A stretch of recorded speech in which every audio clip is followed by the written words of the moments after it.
因应疫情的相关政策，东区运农里今年特别甲中秋节的火锅联欢会改为文旦的义卖，再配合上午9点伫南天府的庙埕来举办活动。现场有真侪议员，佮有议员的助理嘛，拢有到场来支持。议员因嘛拢热情的摕出家己的钱来买，希望透过义卖所得到的钱，会用帮助到经济需要帮助的里民。我今仔日是阮要办这个中秋佳节的这个火锅啦吼。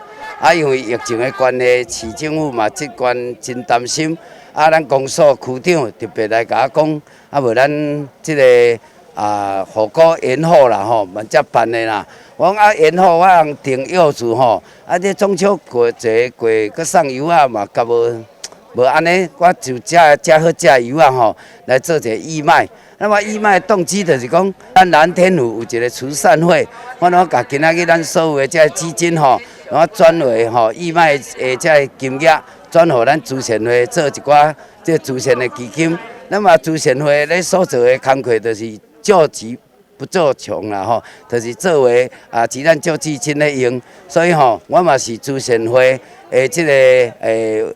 干事之一啦吼。所以平常时阮拢有去访视吼，访视做这个送互救济金安尼吼，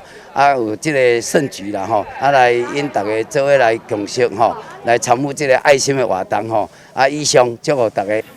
这摆义卖所得拢总是26800块，